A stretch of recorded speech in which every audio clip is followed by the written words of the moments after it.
En TMP Talks nos complace presentar a Martín Ruggiero, abogado de la Universidad de Virginia, Estados Unidos. Él fue ministro de Trabajo y Promoción del Empleo en el Perú. Actualmente es especialista en Derecho Laboral Individual Colectivo, Procesos Judiciales Laborales y Seguridad y Salud en el Trabajo, con más de 10 años de experiencia. Sus prácticas se enfocan en la asesoría del pleno empleo para empresas locales y multinacionales, especialmente en fusiones y adquisiciones, asuntos de salarios y horarios, disciplina de empleados, derechos, temas sindicales, programas de compensación y políticas y programas internacionales a la legislación local, entre muchos otros. Es un honor para nosotros poder contar con Martín en este gran evento impulsado por TMP Group, con su ponencia Mecanismos habituales para la retención del talento, la experiencia peruana.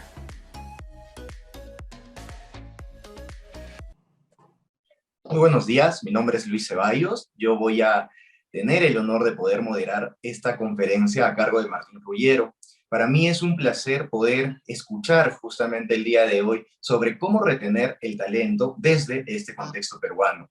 Sabemos que la coyuntura, el COVID, esta situación mundial ha traído consigo diversas disyuntivas no solo a nivel de salud, sino también a nivel laboral, a nivel social. Estamos atravesando por diversas crisis y es momento que nosotros no estemos de brazos cruzados y podamos aperturarnos a ejecutar acciones en concreto. Es por ello que nuevamente les comento que tengo el honor de presentar a Martín Ruggiero. Martín, ¿cómo te encuentras el día de hoy? Bienvenido. Muchas gracias, Luis. Buenos días y buenas tardes con las personas que también se conectan a este foro desde Europa. Muy bien, Martín. Sabemos la gran trayectoria que tú tienes, sabemos la experiencia que tú tienes y seguro que va a ser muy grato, va a ser muy placentero estos minutos que vamos a tener contigo. Recordarles a quienes nos están viendo, a quienes nos están escuchando, que pueden estar haciendo vuestras preguntas en el chat. Y si luego desean participar a través del micrófono encendido, pueden levantar la mano. Vamos a tener un espacio exclusivo para que Martín pueda absolver vuestras dudas y vuestras consultas. El espacio es todo tuyo, Martín. Nuevamente, bienvenido y gracias por sumarte a TMP Talks. De acuerdo, muchas gracias, Luis. Muchas gracias, Luis. Buenos días nuevamente, buenas tardes con las personas conectadas de Europa. En primer lugar, espero que se encuentren muy bien de salud, así como sus familiares y amigos cercanos, ¿no? En segundo lugar, mi agradecimiento a esta gentil invitación, a Luis, a Malú y en general a todo el equipo de TIP, a este Foro Internacional de Recursos Humanos, que estoy seguro será un éxito. Sin duda, difundir buenas prácticas en el mundo de los recursos humanos cobra particular relevancia en el contexto actual, contexto en el cual la vida de las personas ha cambiado significativamente debido a la pandemia que afrontamos desde hace más de un año. Ahora bien, dentro de los 3 ejes temáticos que inspiran este foro, es decir, desarrollo socioeconómico, talento y potencial y trabajo híbrido, se me pidió tocar el segundo, es decir, talento y potencial. Si bien se trata de un tema bastante amplio, he tratado de aterrizarlo y vincularlo con mi área de expertise, es decir, el derecho del trabajo, en el marco de las prácticas que tienen lugar en el Perú y sobre la base de mi experiencia brindando asesorías a empresas locales e internacionales de distintas industrias y sectores. Siendo ya así, he denominado mi ponencia Mecanismos habituales para la retención de talento, la experiencia peruana. La estructura de la ponencia es la siguiente. Vamos a comenzar hablando de estadísticas, números, para tener una foto del escenario y del panorama actual, en el Perú principalmente. En segundo lugar, entraré a desarrollar cuáles son los mecanismos, las herramientas asociadas a beneficios económicos que utilizan las empresas para retener talento. En tercer lugar, desarrollaré cuáles son los mecanismos, las herramientas más comunes en el Perú para retener talento, pero ya no vinculadas a beneficios económicos, sino a condiciones de trabajo. Y finalmente, unas reflexiones finales para cerrar mi ponencia. Por favor, siguiente diapositiva. Siguiente.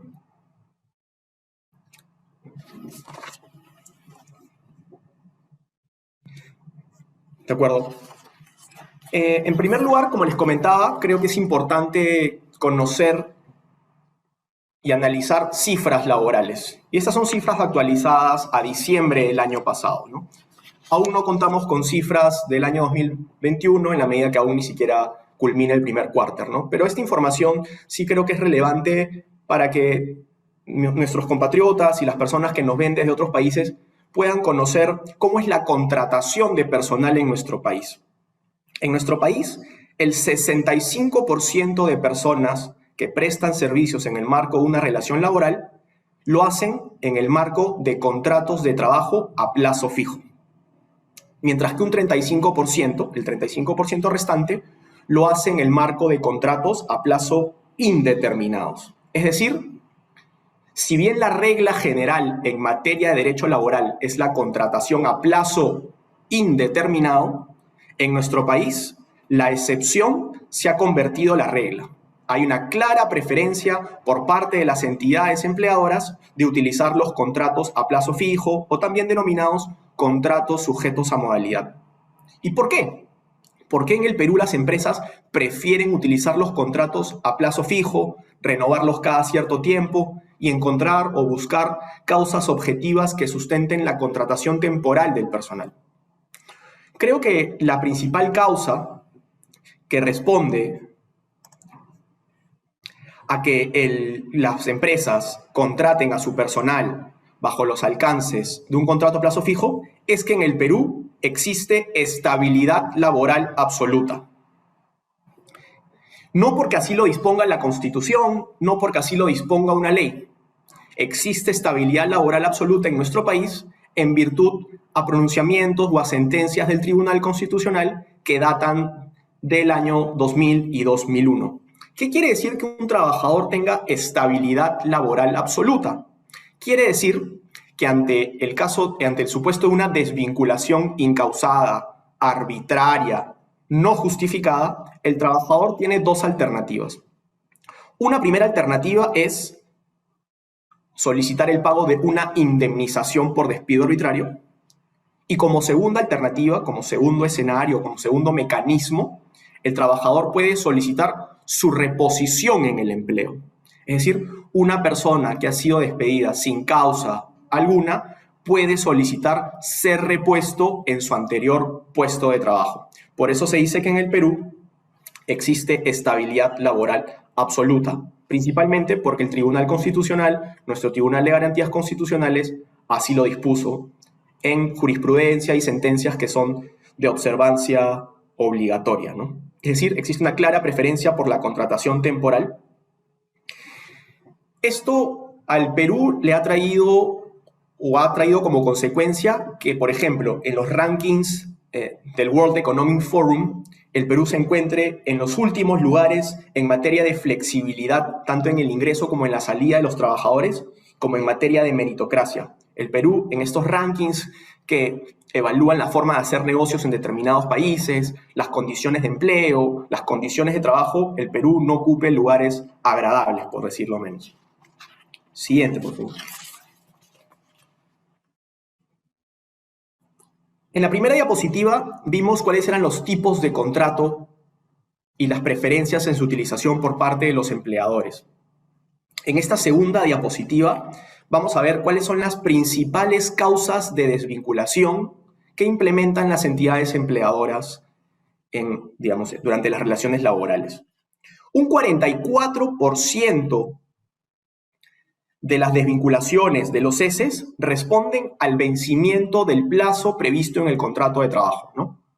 Es lógico, ¿no? Si un 65% de personas prestan servicios en el marco de un contrato de trabajo, resulta natural que un 44% de estas personas sean desvinculados en virtud al vencimiento del plazo previsto en su contrato. Por su parte, un 42% deja de prestar servicios para una organización en virtud a su renuncia. Un porcentaje menor, un 8%, se desvincula en virtud al despido o ceses colectivos.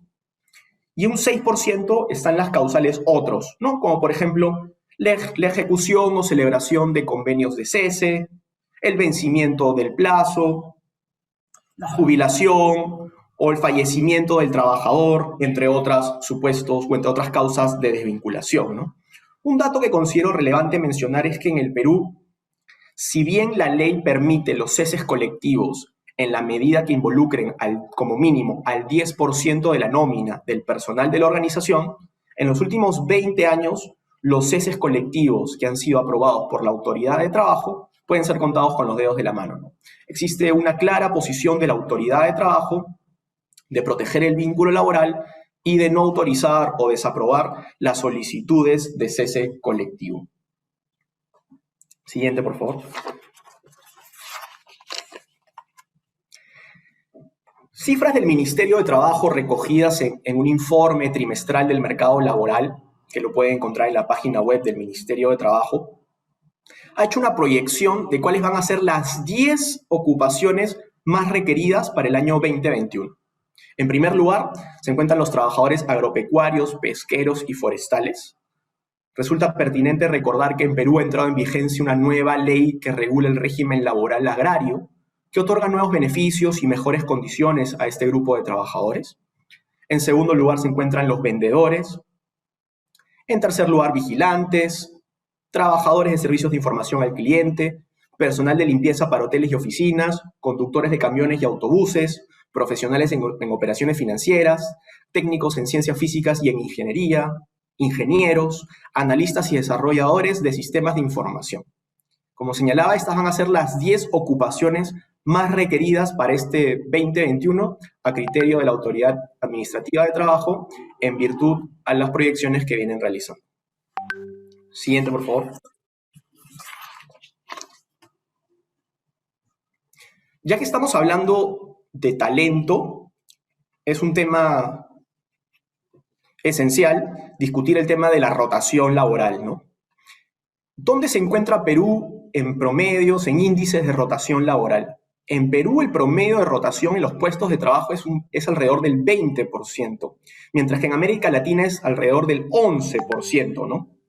Esto quiere decir que Perú es uno de los países con mayor índice de rotación laboral en Latinoamérica, ¿no? ¿Y cuál es el impacto de la rotación en la rentabilidad de una organización? Creo yo que el impacto aterriza en 4 ejes, en 4 niveles. La rotación impacta en primer lugar en los costos asociados a la desvinculación del trabajador que deja la organización, ¿ok? En los costos justamente vinculados al pago de la liquidación de beneficios laborales, del finiquito, del cese del trabajador. Un segundo impacto de la rotación se encuentra en la inversión vinculada a captar o atraer nuevo talento. Un tercer impacto se encuentra vinculado a la inversión en la capacitación del nuevo trabajador que entra a prestar servicios para la organización. Y un cuarto nivel en el cual impacta la rotación es el costo asociado al periodo de adaptación del nuevo colaborador dentro de la empresa. Es decir, considero que la rotación tiene un impacto en 4 niveles dentro de una organización. 1, vinculado justamente al trabajador que sale, y 3, orientados o vinculados al trabajador que se incorpora a prestar servicios dentro de una organización. Sin duda, el alto nivel de rotación dentro de una organización es un claro síntoma, un red flag, ¿no? Que pone en evidencia que algo viene ocurriendo dentro de la organización, algo negativo, ¿no? Y resultaría necesario hacer un diagnóstico, una evaluación, un análisis que explique por qué existe tanta rotación dentro de mi organización. Siguiente, por favor.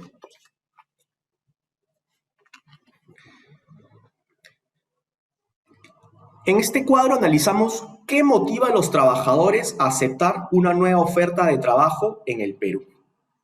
En primer lugar, y con un 27%, se encuentra la remuneración. Es decir, el aspecto económico sigue siendo el principal gancho, el principal incentivo para los trabajadores peruanos para cambiarse de trabajo, para buscar, digamos, nuevos horizontes profesionales. En segundo lugar, se encuentra el ambiente laboral con un 23%. En tercer lugar, se encuentra un concepto que ha sido denominado beneficios de la formalidad, ¿no? Y quizás puede sorprender a personas que estén conectadas de otras latitudes, ¿no? ¿Cómo que los beneficios de la formalidad? ¿A qué se refieren con beneficios de la formalidad? En este punto es importante tener en cuenta que 7 de cada 10 personas que prestan servicios en el Perú, es decir, parte de la PEA, prestan servicios de forma informal, es decir, no se encuentran registrados en una nómina, no se encuentran registrados en una planilla y por tanto no tienen acceso a la seguridad social, sea en salud o en pensiones. Es decir, el trabajador peruano valora mucho que la empresa para la cual preste servicios sea formal. ¿Cómo será de informal el mercado laboral peruano, que es habitual, que es común ver en las ofertas de trabajo, en las job offers, que las empresas indican se ofrecen los beneficios de ley o se ofrece incorporación en nómina desde el primer día? Esto pone en evidencia que nos encontramos ante un mercado altamente informal y que el trabajador valora el simple hecho de que su entidad empleadora cumpla con la ley. Ya en un cuarto lugar, el trabajador también valora la línea de carrera en un 19%, es decir, la oportunidad de crecimiento profesional en la organización o en empresas del grupo. Y en quinto lugar, encontramos los incentivos extraordinarios, ¿no? Como por ejemplo los horarios flexibles, ¿no? Un aspecto que ha cobrado particular importancia en la coyuntura actual, en el marco del teletrabajo, en el marco del trabajo remoto, en el marco del home office, ¿no? Porque permite compatibilizar justamente la vida profesional con la vida personal. Siguiente, por favor. En la diapositiva anterior vimos cuáles eran las herramientas o los criterios que valoraban los trabajadores peruanos para cambiarse de trabajo, ¿no? En este cuadro vamos a ver cuáles son las principales causas de renuncia, pero en Estados Unidos, ¿no? En el marco de un estudio realizado por la consultora Gallup. En primer lugar, en Estados Unidos, a diferencia de lo que ocurre en Perú, la gente valora más el crecimiento profesional y las oportunidades de promoción dentro de la organización, ¿no? Mientras que en el Perú el principal gancho, el principal incentivo para cambiarte de trabajo es el sueldo, es decir, el componente económico. En Estados Unidos el personal valora más el crecimiento profesional, las oportunidades de promoción y las oportunidades de crecimiento dentro de la organización, en un 32%.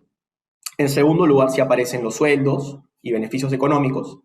En tercer lugar, la gente se cambia de trabajo porque no considera que no encajaba en el puesto para el cual fue contratado, ¿no? Cuarto lugar, el ambiente de trabajo. Quinto, la flexibilidad en el horario, ¿no? Que lógicamente va de la mano con esta legislación flexible, poco rígida que existe en Estados Unidos. Y en último lugar, la gente también valora la seguridad y salud en el trabajo dentro de su organización, ¿no? Un criterio, una materia que en el Perú no es un issue determinante que los trabajadores tengan en cuenta para evaluar una nueva oferta laboral. Siguiente, por favor. Teniendo ya, digamos, una foto de qué viene ocurriendo en el Perú a nivel de contratación, a nivel de extinción de la relación laboral, a nivel de rotación, ya pasamos a desarrollar un segundo punto de mi ponencia, ¿no? Que son las herramientas para la retención del talento. Y en primer lugar, las herramientas para la retención del talento vinculadas a beneficios económicos. Voy a plantear tres, voy a desarrollar tres, que son la asignación por educación, los bonos de permanencia y los conocidas como stock options, ¿no? Son herramientas, mecanismos para retener personal que justamente se traducen en beneficio económico y que he podido conocer de cerca en el marco de la asesoría que he brindado a distintas empresas en nuestro país, ¿no? En primer lugar, creo que es pertinente definir qué es una asignación por educación, ¿no? Es una bonificación entregada al trabajador para el pago de sus estudios o los estudios de un familiar. Nos vamos a centrar en el primer escenario porque es justamente el que va de la mano con la retención del talento, ¿no? Es decir, el supuesto en el cual una entidad empleadora le otorga un beneficio mensual o un beneficio en un determinado momento a su colaborador para seguir estudios profesionales, estudios técnicos, un diplomado, una maestría, ¿no? De acuerdo a nuestra legislación laboral, de acuerdo a nuestra ley de CTS, hago un paréntesis muy breve, la CTS equivale a la compensación por tiempo de servicios y es una especie de seguro de desempleo que existe en el Perú, ¿ok? De acuerdo a nuestra ley de CTS, no se consideran remuneraciones computables la asignación o bonificación por educación siempre que sea por un monto razonable y se encuentre debidamente sustentado, ¿no? ¿Qué quiere decir esto? Que la asignación por educación que yo le otorgue mensualmente al trabajador para seguir una maestría, para seguir un curso y de esta forma retener talento, no representa un costo salarial. Es decir, no tiene mayor impacto remunerativo. ¿Y qué quiere decir la norma cuando habla de que la asignación por educación o la bonificación por educación tiene que ser un monto razonable? Quiere decir que tiene que ser razonable, proporcional en función a los ingresos totales del trabajador. Es decir, de un 100% de ingresos que perciba el trabajador, un 60-70% deben ser conceptos remunerativos, es decir, remuneración, salario propiamente. Y el restante 30%, 20%, 40% exagerando, podría ser conceptos no remunerativos, como por ejemplo la asignación por educación. Y cuando hablamos de debidamente sustentada, conforme lo exige la ley de CTS, hablamos de que efectivamente el trabajador esté cursando los estudios, que cuente con los comprobantes de pago, que acredite el pago de esta maestría, de este curso, para, en caso de una eventual fiscalización por parte de la autoridad tributaria, se pueda sustentar rigurosamente que el trabajador efectivamente está estudiando y que no se pretende camuflar o ocultar un ingreso salarial o un ingreso de naturaleza remunerativa. Ahora bien, ¿cómo promueve la retención del talento la asignación por educación? En primer lugar, considero que permite alinear los intereses personales del trabajador con los intereses de la organización. Es una apuesta que hace la organización, el empleador, por el trabajador. Realizo esta inversión, este pago en tu educación, porque me preocupo por ti, porque quiero que crezcamos juntos. Y quiero que las herramientas y el aprendizaje que obtengas en el marco de esta formación complementaria que vienes siguiendo, la apliques y la implementes dentro de nuestra organización, buscando un win-win, ¿no? Entonces, considero que la asignación por educación es un mecanismo utilizado habitualmente por empresas que buscan retener talento dentro de su organización. Como señalé previamente, no es un costo salarial, no es un costo remunerativo, pero sí constituye impuesto a la renta o impuesto a la renta de personas naturales para el trabajador que lo percibe. Mi sugerencia siempre es, si la empresa o la organización va a implementar una asignación por educación o va a otorgar este beneficio a sus colaboradores, se deberá elaborar una política, una directiva que regule los términos y condiciones del beneficio, a quién le resulta aplicable, por qué plazo y los montos, ¿no? A efectos de evitar cualquier cuestionamiento por parte de un trabajador que quizás reclame que quiere tener acceso al beneficio o algún reclamo por parte de la autoridad fiscal o incluso laboral. Siguiente, por favor. La siguiente herramienta o mecanismo vinculado a la asociación o retención de talento son los bonos de permanencia, ¿no? Que básicamente por definición es una liberalidad, un importe, una especie de gratificación extraordinaria que otorga el empleador al trabajador por prestar servicios por un determinado periodo de tiempo, ¿no? Es decir, contrapresto, remunero, te premio por haber prestado servicios para mi organización durante determinado tiempo, ¿no? Por ejemplo, aterriza en la práctica en los denominados bonificación por quinquenio, bonificación por decenio, ¿no? Que justamente contrapresta que el trabajador haya permanecido en la organización por cierto tiempo, ¿no? Al igual que el beneficio desarrollado en el punto anterior, no estamos hablando de una remuneración, no estamos hablando de un costo salarial, sino estamos hablando de una gratificación extraordinaria que no representa costos remunerativos para el empleador, pero sí representa impuesto a la renta de quinta o impuesto a la renta de personas físicas o naturales para el trabajador. ¿Cómo promueve la retención del talento este beneficio? Creo que aterriza básicamente en lo siguiente. Reconozco el talento que existe dentro de mi organización, lo bien que le hace este trabajador a mi empresa, y quiero contar con él en el corto, mediano o largo plazo. Y eso ya va a depender de la estructura del beneficio, ¿no? Y con esto busco generar identidad en el trabajador, motivarlo a que siga trabajando de la misma forma y, de ser el caso, incrementar la productividad, ¿no? Es decir, si te quedas determinados años, te corresponde determinado importe. Y lógicamente esto está regulado en función al cumplimiento de ciertas condiciones y requisitos. Al igual que lo señalado en el beneficio anterior, es decir, la asignación por educación, se sugiere que los bonos de permanencia y su otorgamiento se encuentren regulados en una política, en una directiva que justamente establezca el ámbito de aplicación, la temporalidad, qué trabajadores van a tener derecho al beneficio, en qué caso se pierde este beneficio, entre otros, ¿no? Entonces, siempre es importante tener documentación, una directiva que sustente el otorgamiento del beneficio.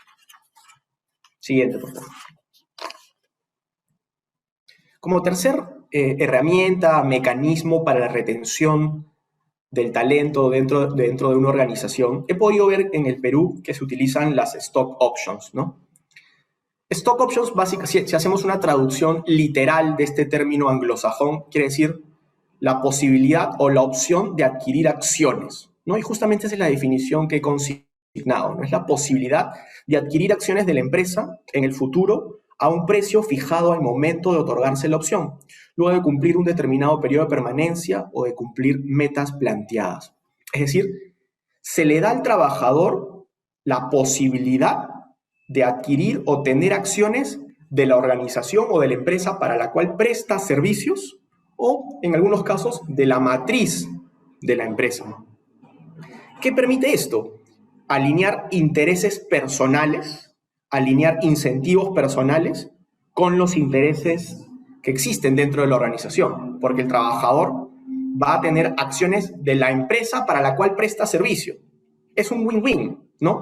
Ya no vamos a decirle al trabajador, presta servicios como si tú fueras el dueño de la empresa, como si fueras propietario de la organización. No, en este caso, presta servicios porque tú eres dueño de la organización.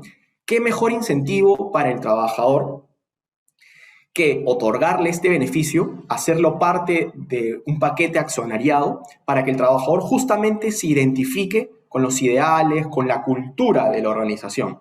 Ahora tú también eres dueño de la empresa, ¿no?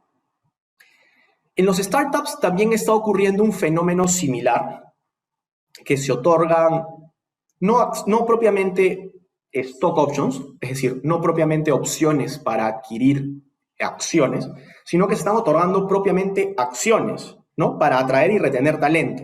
¿Por qué? Porque inicialmente las empresas, las startups, no es que tengan una caja importante para pagar salarios interesantes. Entonces, para atraer talento, se le dice a los gestores iniciales del negocio, si bien no te voy a poder pagar una remuneración bastante interesante o acorde al mercado, te prometo o me obligo a darte acciones de la empresa. Esto normalmente ocurre cuando los socios fundadores del startup son socios inversionistas, es decir, socios que si bien ponen capital, no se encuentran involucrados en el día a día de la organización. No es un socio gestor, no es un socio gerente, digamos. No es un socio que maneje la organización. Es un socio que invirtió cierto dinero, que hizo un aporte de capital, pero que no está en el día a día de la organización. Y justamente para reconocer la importancia del talento, para contraprestar la decisión del trabajador de formar parte del startup, se suele dar un paquete de acciones de la empresa. Sobre la base de mi experiencia he podido ver que las acciones que se otorgan a los trabajadores que comienzan a prestar servicios para las startups van desde un 5 a un 20%. ¿Las stock options se encuentran reguladas en el Perú? La respuesta es no. No existe ningún dispositivo normativo, sea de índole tributaria, fiscal o corporativa, que regulen específicamente las stock options. Sin embargo, sí existen pronunciamientos de nuestro tribunal fiscal, es decir, de nuestra máxima autoridad administrativa en materia fiscal, máxima autoridad decisoria en materia fiscal, que sí han analizado con rigurosidad las stock options a lo largo de los últimos 15 años, ¿no? Y han determinado básicamente que no constituyen remuneración, no constituyen salario, pero sí constituyen un ingreso gravado para el trabajador, es decir, sí constituyen impuesto a la renta o constituyen impuesto a la renta de quinta categoría, como se denomina en nuestro país. Debemos recordar que el concepto de remuneración para el derecho laboral es un concepto restringido, cerrado, mientras que el concepto de remuneración o de ingreso para el derecho fiscal, para el derecho tributario, es una concepción amplia. Por eso que este beneficio, desde una perspectiva fiscal, sí debe encontrarse grabado. Siguiente, por favor. Ahora bien, en los tres beneficios anteriores que desarrollé, es decir, la asignación por educación, el bono por permanencia y los stock options, hemos hablado esencialmente de beneficios que aterrizan en el plano económico, ¿no? Son beneficios económicos. La asignación por educación, por ejemplo, te pago parte de la maestría, te pago la maestría en la medida que tú continúes prestando servicios para la empresa, o incluso con la obligación del trabajador de, luego de haber culminado la maestría, sigue prestando servicios para la empresa, ¿no? El bono por permanencia te otorga un determinado importe en la medida que cumplas 5 años prestando servicios para nosotros o cumplas 10 años prestando servicios para nosotros, lo que se denomina decenio. O, en tercer lugar, mencioné las stock options, ¿no? Digamos, darle al trabajador la posibilidad de adquirir acciones de la empresa a un valor por debajo del mercado, que lógicamente al momento de venderlas va a ganar la diferencia entre el valor al cual él las adquirió y el valor de venta. Pero ahora pasamos a otro tipo de beneficios, que ya no son tanto beneficios económicos, sino que considero yo que son beneficios que aterrizan en condiciones de trabajo. En primer lugar, y sobre la base de mi experiencia asesorando empresas en materia de derecho del trabajo y derecho laboral, se les ofrece a los trabajadores una línea de carrera, ¿no? Es la posibilidad de crecer en la organización o en otra empresa de grupo, ¿no? Si el trabajador tiene clara cuál es su línea de carrera, cuáles podrían ser sus eventuales reportes, cómo podría ser su crecimiento tanto profesional como personal dentro de la organización, es un incentivo claro para que el trabajador pueda tomar la decisión de permanecer dentro de la organización. En segundo lugar, se encuentran los horarios flexibles, ¿no? Digamos, materia que cobra particular relevancia en el contexto de pandemia en el cual nos encontramos, ¿no?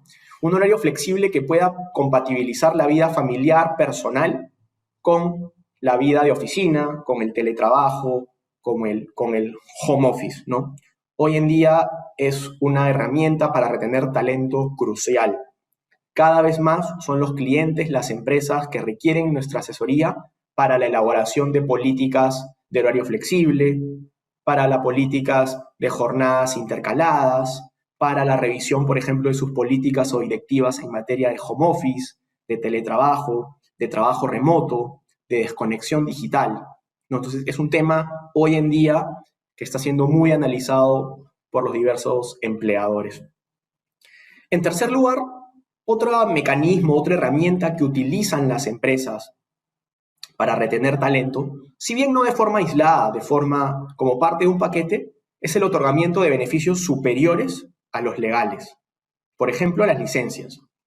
Un ejemplo que ocurre con mucha frecuencia es que, como debemos recordar, de acuerdo a ley peruana, la licencia por paternidad es de 10 días calendario. ¿Okay? Sin embargo, hay muchas organizaciones que le otorgan a su personal una licencia por paternidad superior al mínimo legal. 1 mes, 2 meses, 3 meses, he visto hasta casos de 6 meses. Es decir, se otorga un beneficio superior al legal con la finalidad de otorgarle al trabajador y lograr eventualmente, digamos, que éste permanezca o continúe prestando servicios para la organización. Lo mismo ocurre con las vacaciones, ¿no? Se otorgan más días de vacaciones al trabajador en función al transcurso del tiempo, ¿no? En Perú, merece la pena recordar que de acuerdo a ley, todo trabajador que inicia su vínculo con una empresa en el marco del régimen laboral privado general tiene derecho a 30 días de descanso vacacional anuales. Es decir, no importa cuánto tiempo haya prestado servicios un trabajador para una organización, siempre tiene derecho a 30 días de descanso vacacional como mínimo. Es decir, si el trabajador tiene un año prestando servicios para la empresa, o tiene 5, o tiene 10, igual tiene derecho a gozar de 30 días naturales de descanso vacacional, a diferencia de lo que ocurre en otros países de la región, ¿no? Por ejemplo, en Argentina, se incrementan los días de descanso vacacional en función al tiempo que tiene el trabajador dentro de la organización. Es decir, no arrancas tu relación laboral con 30 días, sino que vas generando mayores días de descanso vacacional con el transcurso del tiempo. Bueno, cierro paréntesis, en el Perú muchas empresas, con la finalidad de retener talento, le otorgan a sus trabajadores más días de descanso vacacional de lo que le corresponde de acuerdo a ley.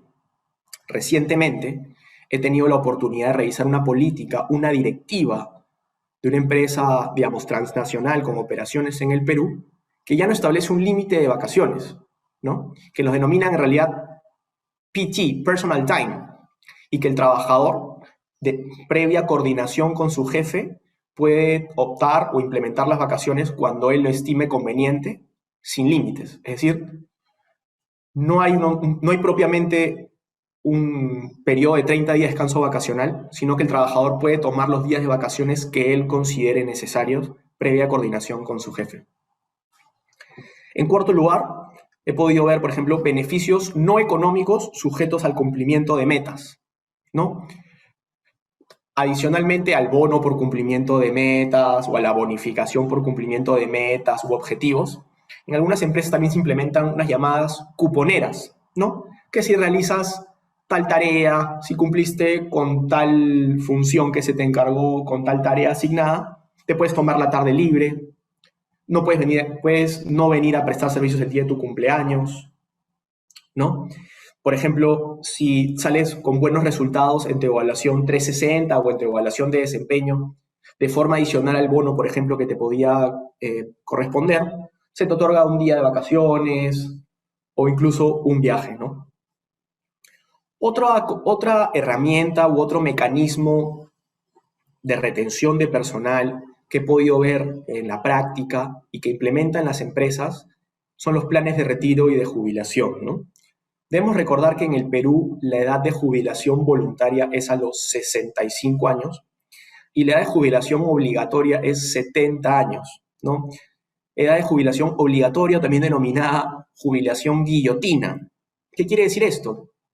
Que si una persona tiene 70 años, cumple 70 años, su empleador puede desvincularlo por el solo hecho de que esta persona haya cumplido 70 años, ¿no? Y lógicamente le corresponderán los beneficios que haya generado por ley, ¿no? Pero el empleador puede desvincularla o desvincularlo por el solo hecho de que el trabajador cumpla 70 años.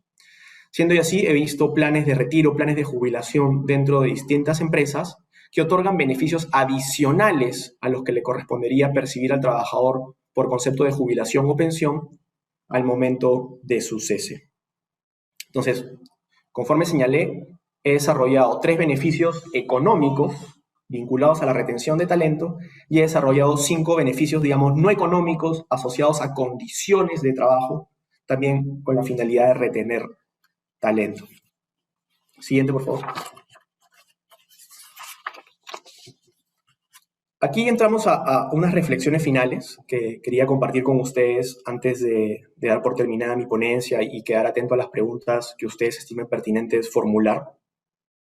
Esta es una frase que me gusta mucho y que básicamente, haciendo una traducción de la misma, dice que la cultura se toma como desayuno a la estrategia, ¿no? Que es una frase de Peter Drucker, que es un conocido consultor en materia de recursos humanos, ¿no? Básicamente quiere decir, o yo lo entiendo de esta forma, es que la cultura organizacional, la cultura dentro de una empresa es incluso más importante que la estrategia comercial dentro de una organización, ¿no? Si nos ponemos a pensar un poco, toda empresa tiene una estrategia comercial definida, tiene una estrategia definida para llegar al presupuesto de ventas, tiene una estrategia para satisfacer las distintas necesidades de sus clientes, tiene una estrategia ya definida para, como se dice, llegar al número. Sin embargo, son muy pocas las empresas que tienen una estrategia clara, una estrategia definida, sostenible para reclutar y retener talento. Y finalmente, a modo de cierre, me gustaría señalar que ya es tiempo de dejar de referirnos a las áreas de recursos humanos como el área soft o como el área de soporte dentro de una organización, ¿no? Como señalaron correctamente Malú y Luis al inicio de la presentación o la introducción a mi ponencia, el manejo de personas, de talento dentro de una empresa es el corazón de una organización. Muchas gracias y queda atento a las preguntas que estimen pertinentes formular.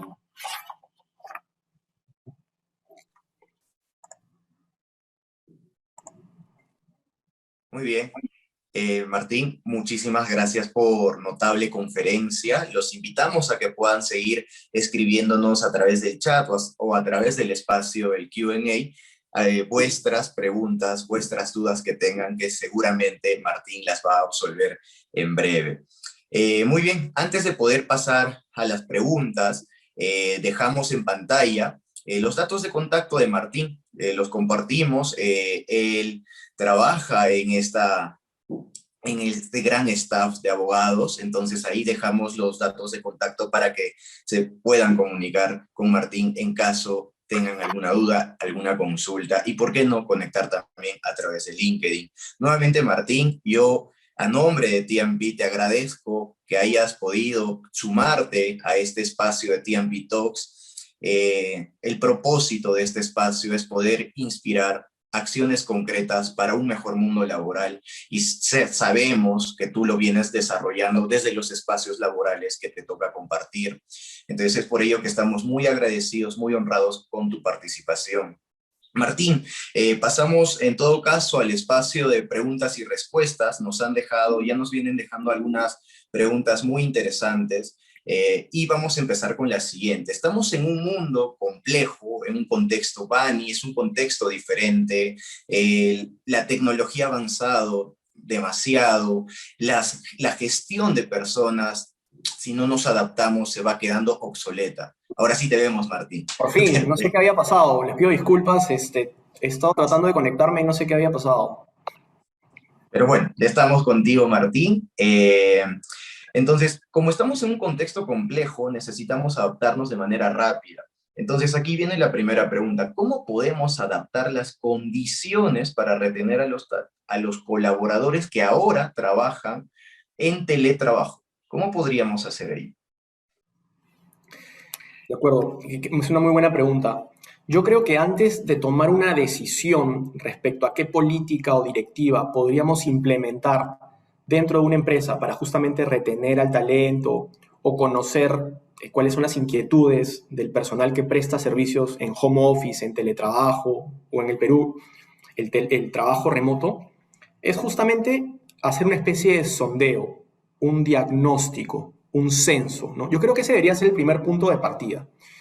Me pregunto, ¿no? ¿Cómo puedo implementar yo dentro de una organización ciertas medidas, implementar ciertas acciones si no sé si es lo que realmente requiere mi personal? Entonces, muchas empresas implementan un plan de capacitación en materia X, un plan de incentivo en serie tal, pero ¿eso es realmente lo que está buscando el trabajador? No, la idea, creo yo, es buscar un punto medio, compatibilizando tanto los intereses del personal como los intereses de la organización. Entonces, como punto de partida, primero lo que sugeriría es hacer un diagnóstico, tener una foto de lo que viene ocurriendo, ¿no? ¿Qué requiere mi personal que está prestando servicios de manera remota, de manera virtual, no dentro de mi oficina, ¿no? Entonces, ya, por ejemplo, conociendo cuáles son las necesidades, las inquietudes de mi personal, ya puedo implementar ciertas decisiones. En la pregunta, yendo ya a la pregunta específica que me realizas, hoy en día la compatibilidad entre el trabajo personal o la vida personal y la vida profesional dentro de una organización es un elemento de vital importancia para el trabajador.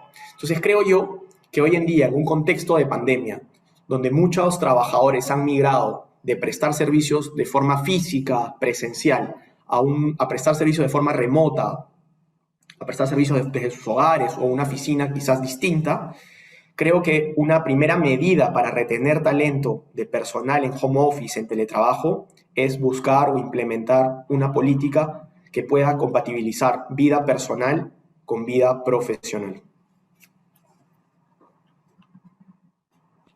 Muchas gracias, Martín, por la respuesta. Efectivamente, uno de los primeros pasos, uno de los pasos principales e iniciales para poder valorar el trabajo desde la gestión de personas es poder indagar realmente qué es lo que está sucediendo en el entorno, en la organización y fuera de ella, para poder tener tal vez acciones más objetivas, acciones más cercanas a la realidad.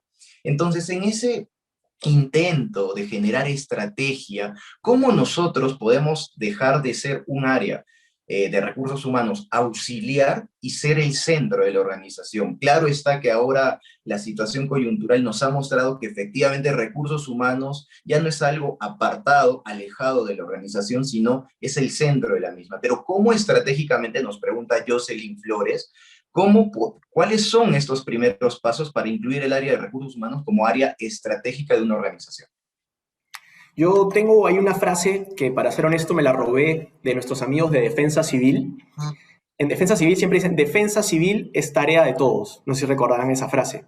Pero yo, digamos, la he traído al mundo laboral y digo, recursos humanos es tarea de todos.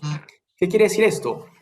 Que todas las decisiones en materia de recursos humanos no deben pasar solo por el área de recursos humanos, sino, por ejemplo, capacitar a los jefes de las distintas áreas, ¿no? No puede ser que en el día a día, por poner un ejemplo, ¿no?, una empresa de 1.500, 2.000 trabajadores quiera imponer una sanción disciplinaria a un trabajador y se tenga que llamar al área de recursos humanos para, por ejemplo, poner la amonestación escrita. No comparto yo esa forma de trabajar. Yo creo que el jefe inmediato de esta persona que cometió la falta ya debe haber sido capacitado en materia, por ejemplo, de sanciones disciplinarias para poder imponer esta amonestación escrita al colaborador. Es decir, creo que cualquier trabajador de cualquier área dentro de una organización debe recibir una capacitación en recursos humanos para entender a su trabajador, para orientarlo, para corregirlo y, de ser el caso, imponer las sanciones disciplinarias, lógicamente con parámetros de razonabilidad y proporcionalidad cuando resulte pertinente, ¿no? Pero recursos humanos es tarea de todos, no solo propiamente del área de recursos humanos, creo yo. Definitivamente, recursos humanos es tarea de todos. Seguramente vamos a salir muchos de la conferencia con esta frase, Martín. Gracias por compartirla. Y efectivamente, ¿no?, es una réplica de lo que dice Defensa Civil. Estamos en un mundo que realmente nos hemos dado cuenta que desplazábamos las tareas de recursos humanos o que las tildábamos de tareas secundarias. La pandemia nos ha vislumbrado que efectivamente recursos humanos es un pilar de la organización, que las personas somos el pilar de la organización.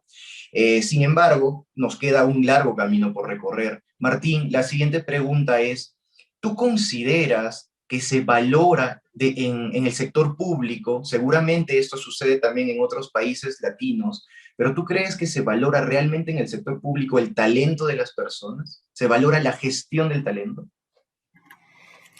Es una pregunta complicada y creo yo que cada día se está valorando más. Cada día se está valorando más como parte de un proceso de modernización del Estado en general, ¿no? Digamos, lógicamente el aparato estatal, como es un aparato gigante, ¿no?, se dice que es un elefante, no evoluciona, no cambia de la misma manera que podría cambiar una empresa del sector privado, ¿no?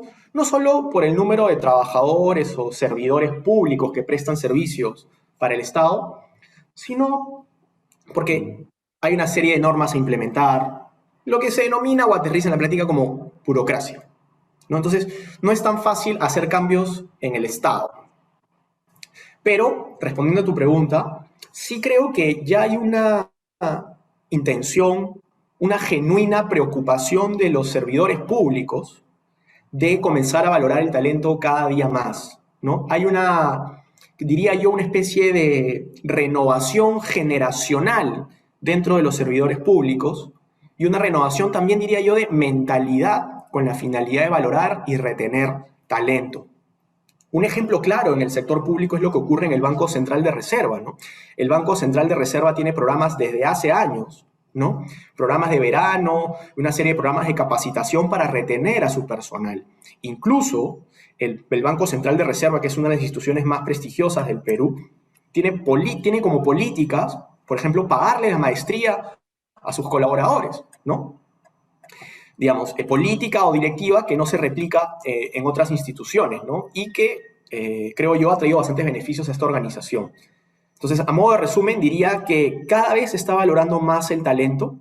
Creo que la implementación de Servir, ¿no? Que es, digamos, el ente gestor de recursos humanos en el sector público, está dando resultados, pero cambiar, digamos, estas políticas, esta forma de actuar que ha venido ocurriendo durante años, es un proceso de mediano a largo plazo. Entonces, seamos pacientes para poder ver resultados. Por supuesto, Martín. Seamos pacientes, no desde la pasividad, tal vez es momento de actuar. Conversábamos hace unos días, Martín, y también quería mencionarlo en público por el hecho que nos vas a apoyar en tal vez una intención genuina de poder gestionar el talento en diversas instituciones, ¿no? Entonces, creo yo, Martín, hay algunas preguntas también en el ámbito político. Creo yo que no necesariamente tenemos que estar inmersos en política para poder absolver y promover mejores prácticas organizacionales. Y volvemos a la frase que tú mencionabas hace un momento: es tarea de todos, no es tarea de los políticos, no es tarea de los empresarios, es tarea de los colaboradores y quienes están fuera también de las organizaciones. Hemos visto que la familia es un eje central, es un pilar de soporte para quienes están trabajando actualmente vía teletrabajo. Algunas familias se han fragmentado por ello, pero otras han salido a través de la resiliencia, ¿no? Donde papá, mamá tenían que adaptarse al uso de una computadora y los hijos pensaban tal vez que papá, mamá estaban precisamente en ese momento en la casa para ellos, pero era muy complicado.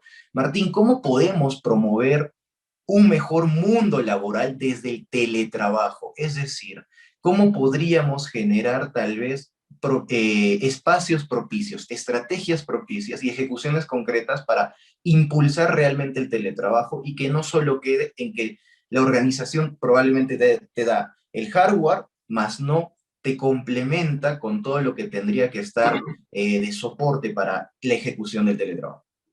Correcto, ¿no? Como punto previo a responder a tu pregunta, creo que es pertinente recordar que en el Perú coexisten dos formas o dos mecanismos de prestar servicios de forma remota.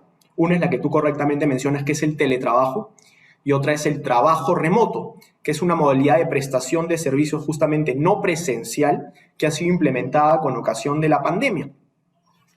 El teletrabajo exige que haya un acuerdo entre empleador y trabajador para implementar el teletrabajo y surgen una serie de obligaciones, como por ejemplo que la entidad empleadora implemente o capacita al trabajador en materia de seguridad y salud en el trabajo, que le pague, por ejemplo, el internet o algunos gastos que pueda tener en el hogar, ¿no? La celebración de un contrato de trabajo por escrito, el registro del mismo ante la autoridad de trabajo. Entonces, el teletrabajo sí exige el cumplimiento de ciertas formalidades, digamos.